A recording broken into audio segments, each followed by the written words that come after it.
Good morning and welcome to the program. This is the Bill Kelly Show on 900 CHML. You're watching on Cable 14. Glad you could be with us today. Busy day today. Jeff Rubin's going to join us on the program in the second hour. Jeff is, of course, a best-selling author, former chief economist and chief strategist at CIBC World Markets. He had a book out a few months ago called Why the World is About to Get a Whole Lot Smaller. And there's a revised edition coming out in just a couple of days, and Jeff will actually just after 10 o'clock this morning we'll talk with him about that and about some rather interesting theories that he includes in that book. But to begin with today, there is a new report out. You've heard about this all morning here on CHML News. Hamilton is virtually two cities that are worlds apart. This is the Hamilton Community Foundation's Vital Signs Report, and it's, fodder for some great discussion, and I think a discussion that needs to be had in this community.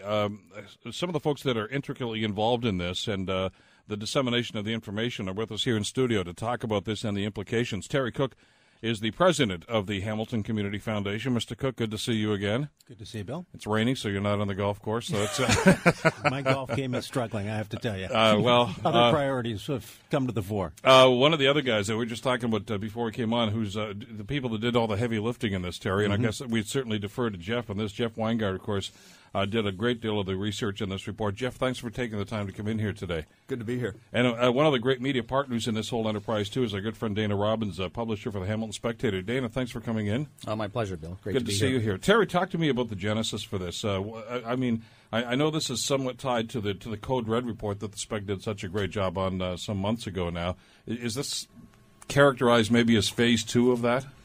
Well, it's a natural extension, and I think it's complementary in every respect to the great work that the Spec, Steve Bust, and Neil Johnson did that identified the health and educational and lifestyle impacts of concentrated poverty in Hamilton. The genesis of the report, though, goes back 10 years to a report that David Crombie did post-amalgamation in Toronto, in which he said, we really need to find a better way to evaluate how, as communities, we're doing on a range of different metrics, and we need to do a better job of engaging the community in understanding what's going on, where we're doing well, where we're struggling, and how we can come together to make noticeable improvements in the well-being of our community. It can go either of two ways when you do something like this. It can be glossed over and say everything's fine. We're making great progress, steady as she goes. Or you can issue one of those reports that people say, this is hopeless. Mm-hmm. But I see good and bad in this. In other words, there's some positive signs. We're moving the yardsticks in some key areas here. Well, let me say that one of the things as the Hamilton Community Foundation we wanted to do is understand that this is data that is not our data. We wanted to be careful about the methodology, and Jeff worked with Grace Diffie in our office and a panel of community experts led by Dr. Leela Ryan to make sure that it was unimpeachable information. And what you get here, I think, is a snapshot with some very positive signs in some areas like the environment, arts and culture, and reduction in crime rates. But by the same token, we have growing disparities in income, concentrated poverty, severe impacts on health and educational outcomes that we have to, I think, conscientiously wrestle with and accept as challenges, both moral challenges and real economic challenges for this community. So we didn't attempt to bring you a piece of good news. Neither did we want to paint the picture that everything is bad. We simply wanted the information and the data to speak and then people to respond appropriately. And that's what we're hoping to do is engage a community conversation. And thankfully, our partners at the Hamilton Spectator have done an extraordinary job in putting together, I think, some very good complementary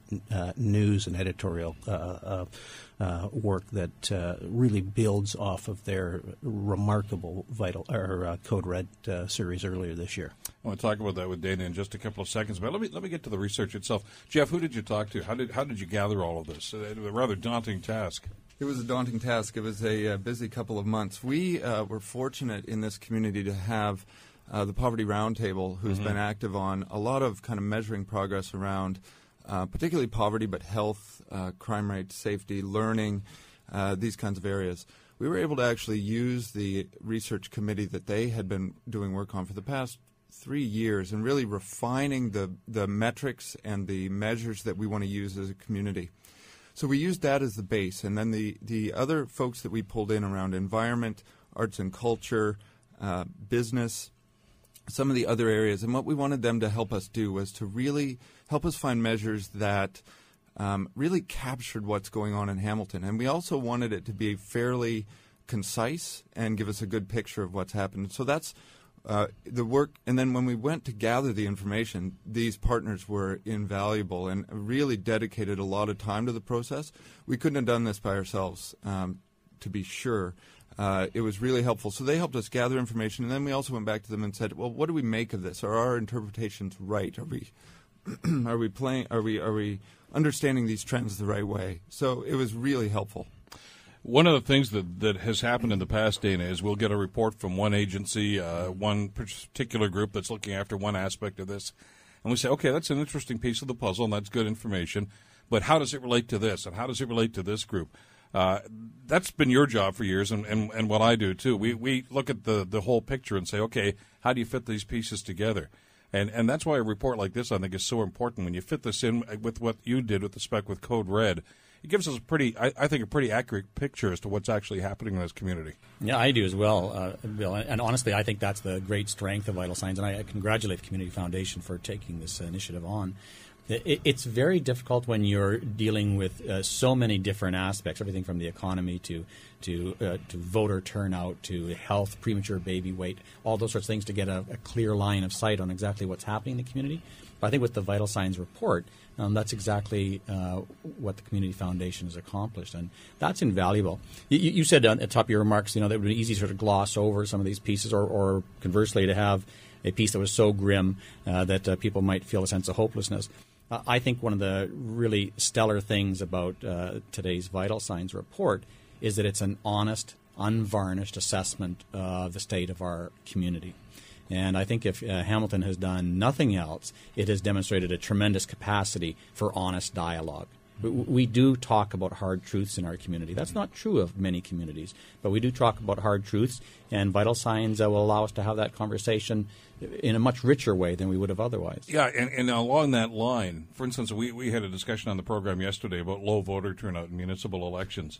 And, what are we going to do about this? Well, you look at some of these stories that are told with this report, and things like poverty levels and things like income levels and things like education, they all factor into this discussion, don't they? Mm-hmm. You can't look at one of those issues in isolation. If there was one word I would pull out of the Vital Signs report that I thought was probably the clearest-eyed assessment of Hamilton was in their remarks from Terry and Lindsay. They described Hamilton as an archipelago. That's exactly the way to think about our community. And when I welcome new staff to the Spectator, when I give them my little sort of orientation piece, I say the same thing. I say, don't think of this as one city. It's not.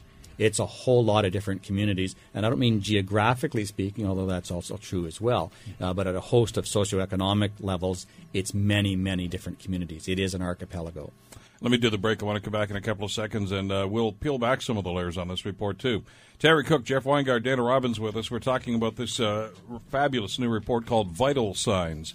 This is the Bill Kelly Show on 900 CHML and Cable 14.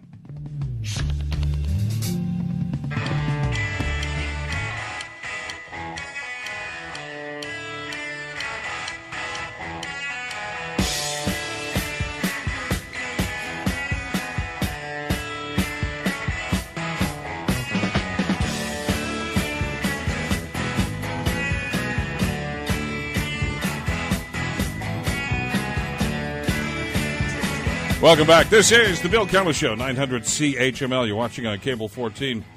The report is called Vital Signs, commissioned by the Hamilton Community Foundation. Terry Cooke, the president of the foundation, is with us. Jeff Wingard, who researched this report, and Dana Robbins, publisher for the Hamilton Spectator, all partners in this process.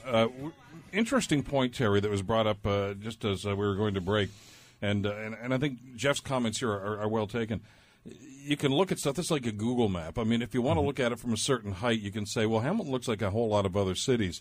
But there are things that are unique to this city that this report really brings out that I think we need to bring into just about every discussion we have about any number of different facets in this community, from economic development to so many different other things. And what I love about what I saw in this report here is that you do go down to that level to find out what's different about this part of the city as opposed to that part of the city. Like Dana said, geographically we may be different, but there's a whole lot of cultural and other aspects to that too. Yeah, and if you're flying over, broadly speaking, we track provincial average, and I think that can be profoundly misleading. Well, let's use an example: unemployment rates or employment rates, as the case might be, depending on how you look at it. When you look at the averages, we don't look too bad. Yeah, and the direct connection between unemployment and poverty. I mean, in our more affluent neighborhoods, poverty rates are as low as 3%. In higher poverty rates, they approach 50, where we've got places like the Beasley neighborhood in downtown Hamilton, where half of the people are living in poverty, don't have decent housing, are very educationally challenged,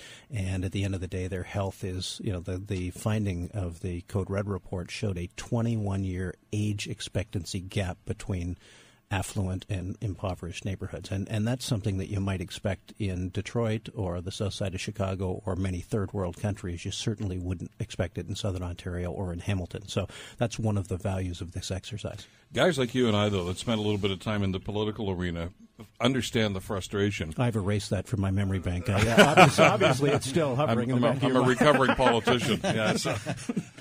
But here's the thing. You go to Queen's Park or you go to Ottawa, and I don't care who's in government, because you get the same answer from both, from no matter who it is they'll look at those statistics and say, you guys are okay. You're doing all right. And you say, no, you don't understand. That's Ancaster, that's Hamilton Mountain, that's Stony Creek. But let me talk to you about the Beasley neighborhood. Let me talk to you about what's happening in certain quadrants up on the mountain, for instance, right down by the brow. They don't peel back the layers to look at it that way. So at first blush, it's awfully hard to tell people that, we have some emergency situations. Code red, to use the phraseology. I think, Bill, I'd say that you're right. Governments do have difficulty dealing with anything at that granular level. But I would almost say that if Code Red and vital signs speak to anything, and it's almost that we need to sort of pull the lens back a bit. I think when we published Code Red, folks thought that was about poverty in Hamilton. It wasn't. It was about poverty.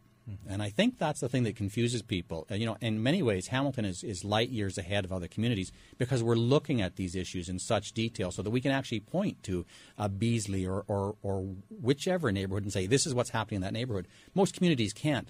But at the end of the day, it's about the impact of poverty on people. And I'll tell you, whether or not you were in Winnipeg or you were in Edmonton or you were in Vancouver, if you go into neighborhoods where people have these sorts of social indicators, they have the same problems. As a community, we're just further along in understanding that. Yeah, and on that point, I spoke to the conference board in June in Ottawa, and mostly deputy minister type people, public health officials. And the first question I got, interestingly enough, about Code Red and the roundtable's work in Hamilton was, how did you capture the attention of the local media? Because there has been a richer discussion here in coffee shops and church basements than virtually anywhere else in the country. And that's a credit, I think, in many respects, to the leadership of entities like the Roundtable on Poverty and to the Hamilton Spectator, who were there at a time when it wasn't necessarily sexy, when it didn't necessarily drive their circulation numbers, but because they understood they had a community leadership responsibility. And I think Code Red, Vital Signs, their work with the Hamilton Center for Civic Inclusion, so many other parts of this community are better served because we have an engaged local media who will take on the tough issues and provoke a dialogue. But Dana, isn't that because, we can look at, let's look at the geography reality of where we are. We're right beside Toronto. Mm-hmm. And you at the Spectator and we here at CHML understand that we can get swallowed up by the GTA if we simply want to let that happen and say, okay, include us in all of this. We have to have a voice, and we have to say, no, we're different, we're unique, we have our own set of problems and our own set of solutions that are unique to Hamilton here. And if we don't get that message out there, we do get swallowed up. I think that's true. I think there is a pragmatic side to that, Bill, but I'm despite my advanced years, I'm still somewhat of a romantic. And, the thing that I see evidence in pieces like Code Red are the passion of the people who actually produce that journalism. And, Steve Buist, in addition to being just a wonderful investigative reporter, has this tremendous sense of social justice. And he looks at stats like this that say that there are a 21-year gap in life expectancy between Hamilton neighborhoods, and he's offended by that. And I think so much of the coverage that has been driven out of our own newsroom has been driven by that same sense of, if not shock, perhaps even indignation that we live in one of the wealthiest countries in the world, one of the wealthiest parts of that country, and yet we continue to see social indicators that in many cases are worse than third world indicators. Were you shocked, Jeff, as this information started to take on a face like this? You know, I think when we first started, we had the camera fairly high, and we looked at overall Hamilton averages, and we looked at how we stacked up against Ontario. I think that kind of told the general story that we're talking about, that kind of exists in Queen's Park and it exists all over the place. And then when we started to get down to that neighborhood level and look at some of those differences, I think everybody was surprised. And I think we know that differences exist. I mean, Code Red showed us that clearly. But I think when we looked at all the across the different indicators, every time we had neighborhood data, it told the same story, that we're talking about two cities here. We're talking about a vast difference in experience. And I think the other thing that's happening, and this goes back to Dana's observation, that it's kind of that we're out in front of this a bit. I think we're starting to shift in the way that we think about social issues like poverty, and that we're not able anymore just to think about one city. And if Hamilton's rate is 18%, I mean, that doesn't tell the story at all. I mean, when we're talking about visible minorities, the rate is 35%. When we're talking about recent immigrants, half of recent immigrants are poor. So it means that we have to really go beyond the community average to get a real picture of what's going on. I want to know how we extrapolate details from this. I mean, the information is there, the data is there, guys. But from there, how do we make that leap as to, okay, how are we going to address this and what are we going to do about it? I mean, because obviously the game plan and a plan of action, it has to be the next follow-up step here. And I know that's got to be politically driven. Mm-hmm. But you have done reports on this, Dana. You have been all over North America. I've talked to people like Bill Strickland and others that have said it's got to be community-driven. The solution is not political. It's got to come from those neighborhoods. It does, but at the same time, we can't underestimate the impact of public policy and of all levels of government being a part of this. The one analogy I would draw in terms of kind of the historic progress in this town is what's happened with water quality in the Hamilton Harbor. I mean, 30 years ago, we were one of the hot spots in all of the Great Lakes, and three levels of government came together with environmentalists, community activists, and others and said, we've got to work together to make a difference here. And arguably, water quality, while still not pristine in Hamilton, has come further than virtually every other place because everybody accepted their piece of the responsibility, including homeowners and citizens in the community, and major industry and governments. And similarly, on the poverty front, I think we're actually making headway. And one of the things I've talked about just in the last couple of weeks is giving fair acknowledgement to the City of Hamilton for the leadership they've shown in responding to the recommendations of the Poverty Roundtable, the action plan. Three things come to mind. Chris Murray has just hired Paul Johnson from Wesley Urban Ministries to lead a neighborhood capacity building community development arm of the City of Hamilton, which I think is a huge contribution. They've committed to a living wage anchor institution policy because there are so many people who work full-time in this community and are still not able to put food on the table. And one of the misnomers about poverty is it's all people on social assistance. The reality is most of the people in poverty in Hamilton today are either senior citizens, kids, or people working full-time. And so I think, in fairness, we can continue to challenge especially the federal government. They need to come to the table in a more meaningful way. But I will give credence and credit where it's due because we're seeing significant local leadership from people like Chris Murray and Joanne Priel and others who understand this and understand they're part of the responsibility for solving it. Let me do a short break here. I want to come back and start talking about possible solutions, too. The report is called Vital Signs. Terry Cooke, the president of the Hamilton Community Foundation, Jeff Wingard, the researcher for the report, and Dana Robbins from the Hamilton Spectator are with us. Back with more right after this. The Bill Kelly Show continues on CHML and Cable 14.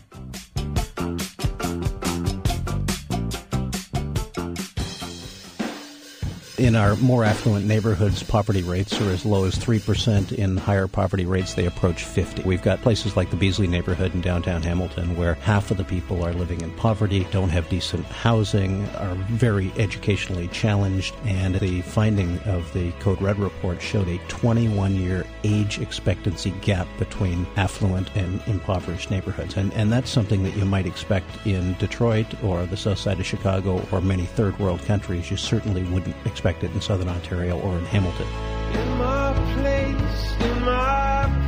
Terry Cooke, president of the Hamilton Community Foundation, with us. Jeff Wingard, research for the report called Vital Signs, and Dana Robbins, publisher for the Hamilton Spectator, partners all in this fabulous report. And they're with us for the next little while. I want to throw something out to you and get a reaction from all of you, because you've all had a chance to analyze this data through the Code Red series and now through Vital Signs. There are those that would suggest, and I think it's actually mentioned in this report, that we do attract immigrants to this community, but they tend to be immigrants that fall, sadly, within the guise of what we're talking about here. Not necessarily qualified to handle some of the high-quality jobs that we hope are going to come this way. Those immigrants tend to go to other cities, the ones who are highly talented coming from other countries.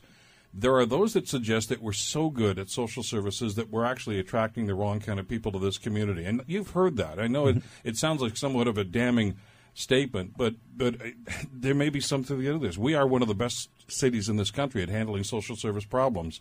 Ergo, people who don't have the qualifications tend to come to Hamilton. Those who are qualified and willing to contribute and to accept high-paying jobs go to other cities. Are we the masters of our own destiny here? Are we too good at what we do?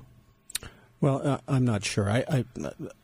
I go back to a report that the Jobs Prosperity Collaborative released about 6 months ago on immigration, recognizing that Hamilton, as a history, has been built both by the brains and the hard work of immigrant families coming here trying to give their kids and their grandkids a better opportunity.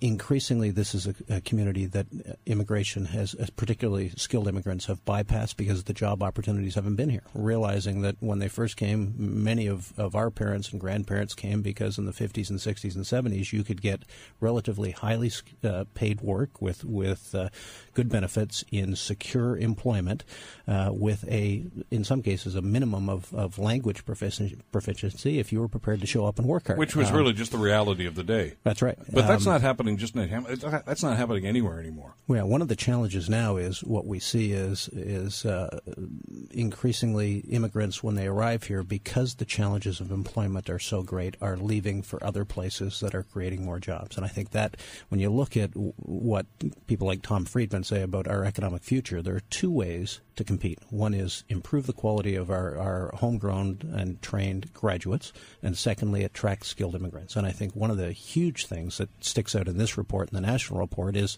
if you're a university immigrant, university-educated immigrant to this community, you're 4 times as likely to be unemployed as a native-born Canadian. Which means you're not going to stick around. Indeed.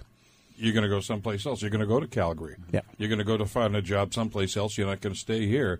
Those that are unskilled are going to try to find jobs here.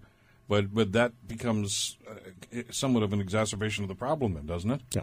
How do you handle something like that, Dana? Yeah, I think, and I've heard that old saw as well. And I read the letters to the editor. Yeah. You get the same people writing to you that call me. And I'd say, Bill, that the letters have probably changed much in 30 years.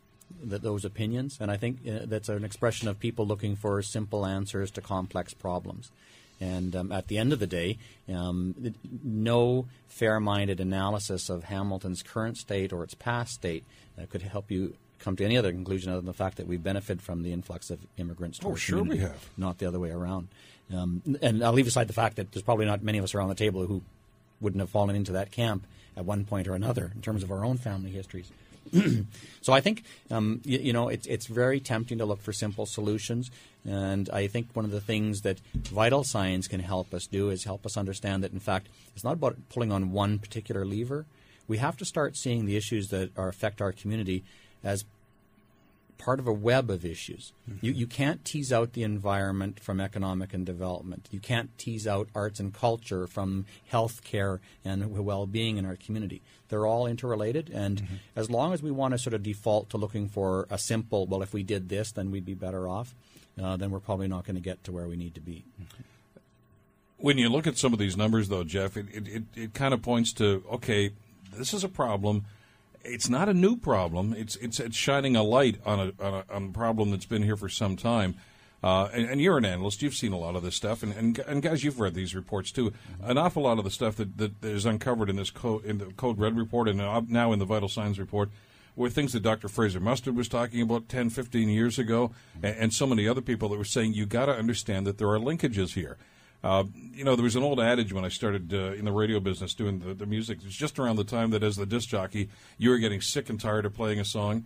It's like, I don't want to hear that. The average person in the public says, oh, did the Beatles have a new song? It takes people a while to clue in to what's happening. Are they now starting to clue in to what's going on in the city and saying, wait a second, maybe Dan is right. Maybe this is a complex problem that requires more than a singular solution? Well, I think we certainly hope that's what's happening, and I think that's part of the intention behind what we're doing here. I mean, when we take as Terry mentioned early on, none of this is original research. We took the best of what's out there across a wide range of issues and put it together. We made sure that the data was sound, and then we looked at the conclusions that we reached. And I think one of the things that we are understanding better, in addition to the neighborhood issue, is really that the connection between these issues is really integral to each issue. Economy is linked to health, is linked to the gap between rich and poor, is linked to the environment, is linked to learning. All of these things contribute to our success as a city. When we look down at some of this stuff, Terry, we start to hear stories that really, I think, underscore exactly what the problem is. And again, it's taking a story in isolation. We just use the employment figures as an example. Let's look at low test scores, for instance, on the provincially mandated tests. Inner city schools tend to do poorly in those. And we say, well, I guess the kids aren't very smart. But what we don't do, and what this report finally does, is says, wait a second, there are reasons for that. First of all, most of them tend not to go to the same school for more than 1 or 2 years because their families have to move around. And families is somewhat of an operative word. It may be a single-parent family. It's not somebody who's necessarily sitting around at house all day eating bonbons. They're probably working 2 or 3 jobs to try to make enough money to pay the rent. They don't feed their kids properly because they can't afford to. All of these are contributing factors that weigh into the fact that we're not doing well on test scores with kids in elementary school. These are the sorts of reports we need, I think, to kind of identify what those causes are. No question. And just to kind of highlight the point, in our better neighborhoods, high school completion rates are virtually 100%. Sure. So kids are likely it's a to given, succeed. Right? And in at least 4 of our neighborhoods, 65% of the kids will not complete high school. And, of course, at a time when post-secondary is the low watermark to compete in a knowledge-based economy, in one neighborhood we have 88% of the kids, young people between 20 and 24, who have not completed high school. And research in education going back to the 60s shows that the biggest predictor of educational success is not necessarily how good your teacher is or the quality of the facility that you attend, but who it is you're going to school with. And if you're predominantly going to school with other kids who live in poverty, whose parents don't have the time to be involved and to provide the added mentoring, the likelihood of your escaping that cycle is small. And that's why there's a broader responsibility and a shared investment by people in both good neighborhoods and distressed neighborhoods to come to grips with this problem, because it is related. And again, to skip a bit, the piece that Steve Buse did connecting property tax rates and understanding that if we have large sections of the city that are distressed, where people are unemployed, where their property values plummet, the impact is that everybody else in the community will have to pick up that slack, and that will affect the affordability for people in good neighborhoods and paying property tax. It will also affect the competitiveness of our business and industrial tax rates. So it is all connected. This is not a social service poverty ploy. It, in fact, is an economic development and how do we improve lives for all Hamiltonians objectives. And we have to engage people from all parts of the community if we're going to be successful. Bill, I just want to jump in. I think one of the things that has happened that distorts the public discussion around poverty is that folks of our generation, and many of us who have experienced poverty, think that we kind of understand that piece, that we've either brushed up against it or we were in close proximity to it. But the reality is poverty in our country has changed over the last 30 and 40 years. And one of the ways in which it has changed, which has made it particularly corrosive, is the concentration of poverty. So if you think back to when you were growing up, and I suspect that was true for every one of us sitting around the table, there were poor kids in the school. There were kids who didn't have as much as you did, or maybe you didn't have as much, or what have you.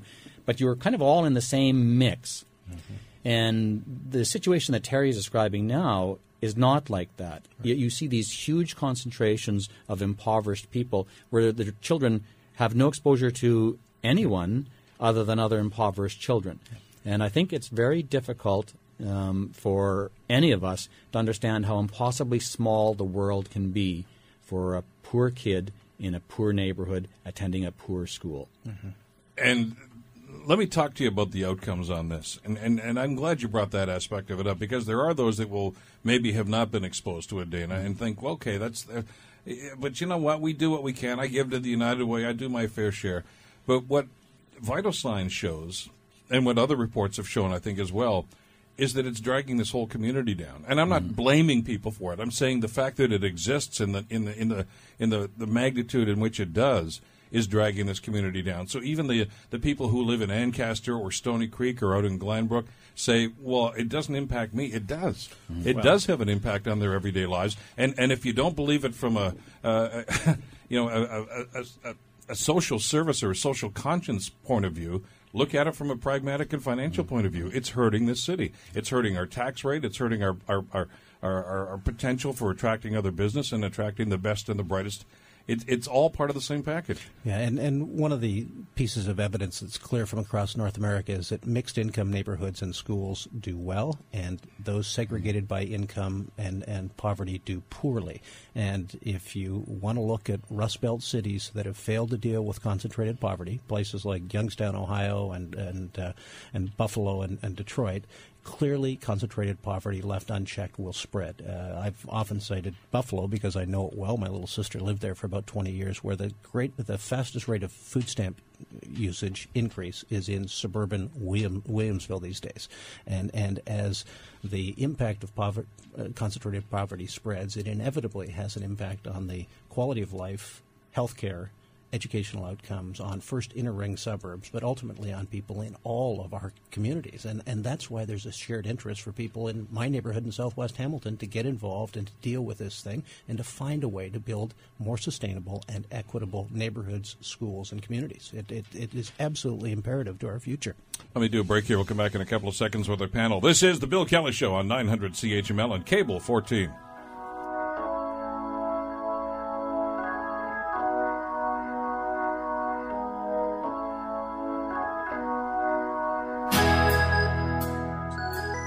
At the end of the day, no fair-minded analysis of Hamilton's current state or its past state could help you come to any other conclusion other than the fact that we benefit from the influx of immigrants to our community, we have. Not the other way around.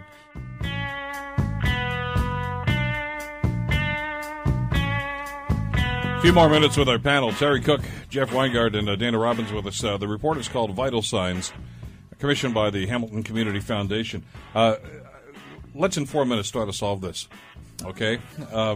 We've been trying to do it, I think, for the last 400 years, but let's try to solve this. You came up with a rather controversial idea, Terry, a couple of months ago when you were with us on the program, and you talked about integrating neighborhoods and saying, look, they're doing it in the States. It's political suicide in some people's minds to try to do this, but it works. In other words, as long as you keep people isolated and say it's that problem, it's their problem because it's way down in the north end of Hamilton. I live in the south end of this great city of ours. I don't need to worry about it. And it's not necessarily throwing it in their face. It's giving people an opportunity, A, to know what the problems are, and B, giving those other people an opportunity to be able to climb out of the hole in which they're in. There are cities in which they've done this, and it's worked. Sure, and I don't buy that it's political suicide. It can be no, that's the perception. It can be politically challenging in the short term. It can require some courage, and I think a fair dialogue with your community. The reality is, I've used Portland and Raleigh as good examples. Portland, in particular, said if we continue to build low-density sprawl around the edges that are exclusively for people of upper incomes, inevitably we're going to diminish our ability to invest in places that are already part of the urban form and that are struggling in terms of infrastructure. And secondly, we are going to continue to dump into the inner city people with low incomes and high needs, and that'll become a self-fulfilling prophecy. Over the course of 30 years, with a focus on small business, entrepreneurship, and livable streets and neighborhoods, in fact, they've become a shining example of economic renewal. And similarly, Raleigh took on the very controversial approach that they would integrate all schools by income and have seen a dramatic improvement in test results. The kids at the upper end of the spectrum continue to do well. They don't suffer by virtue of going to school with kids from a range of different backgrounds, but certainly for those kids who have lived in poverty, they see a tremendous boost. So I just think there are lessons we can take from other places that have done this. I think in Hamilton we're starting to see some traction around some of the visionary work that we've done here, both by private citizens and by some elected officials who care and have some courage. And I don't subscribe to the notion that we inevitably have to do in the future what we've done in the past. I think we're learning some of the lessons and starting to turn the dial here. So I remain the eternal optimist. I think there is the capacity for vision and courage in our political leadership. Dana, how do you get the message across that what's happening in the inner core, which is where an awful lot of these problems seem to be centralized, that it is the problem of people that live in Flamborough and Dundas and Ancaster and Stony Creek and Glanbrook, that we all share in the problem and we all share in the solution? I mean, and again, to go back to some of the public feedback that we get on this, those SOBs from Hamilton, this amalgamation thing, they dumped all their problems on us. We're not getting services. Our costs keep going up. If they want to look at it from the financial standpoint, they also have to understand that if we solve those problems, we're solving the problems they're concerned about in their municipalities too. Yeah, and I think in some ways the amalgamation debate, if we want to characterize it as such, has not brought any clarity to this conversation. Quite the opposite, because I would tell you that if amalgamation had not happened, all of these issues would still be there. Sure. And the suburbs would still be as much impacted by the hollowing out of the city's core, by the concentrated poverty, as they are with amalgamation. And I think that's, certainly as a media organization, that's a place where we try to put some attention is helping people understand that you are not hermetically sealed because you live 2 miles from this. And that's not a moral statement. That's just a purely practical observation. I think that's a role for our city leadership to do a better job of helping people understand that you're not hermetically sealed from the problems of concentrated poverty. But just to loop back to what Terry was saying, Bill. Terry said he was optimistic, and I think that optimism is hugely warranted. Pieces like Vital Signs, the Code Red, the Poverty Roundtable, I think that the massive accomplishment that we have actually already witnessed in our community is that we have this on the public agenda. No thinking person who's in any leadership role in our community, whether you're talking private or public sector, would not recognize poverty as one of our top issues. And that's a big piece. We talked about sort of cleaning up the harbor. Well, the harbor got and is getting cleaned up because people came to recognize it as an issue. As long as people didn't recognize an issue, it didn't happen. So that's actually happened with poverty, and I think that's a huge step forward. I actually feel really excited about what the future holds. The last thought I'd leave with you, though, in terms of where we focus and how we fix this, you mentioned the incredible work of Dr. Fraser Mustard earlier in our conversation. If we've learned anything at all about poverty reduction, we've learned children. We have to intervene in the lives of people before they are adults who have known decades of poverty. That will be the key to our success. So much more to talk about. We're right out of time, unfortunately, this time. Jeff, congratulations to you and your troop for doing such an incredible job putting this whole thing together. Terry, Dana, thank you for this. This is hopefully part one of an ongoing discussion that we'll have on this, and we'll certainly pick us up soon. Thank you again. Thanks, Bill. Terry Cooke, Jeff Wingard, and Dana Robbins. We have to run. News coming up in just a couple of minutes. Lots more on the other side. The Bill Kelly Show continues on CHML and Cable 14.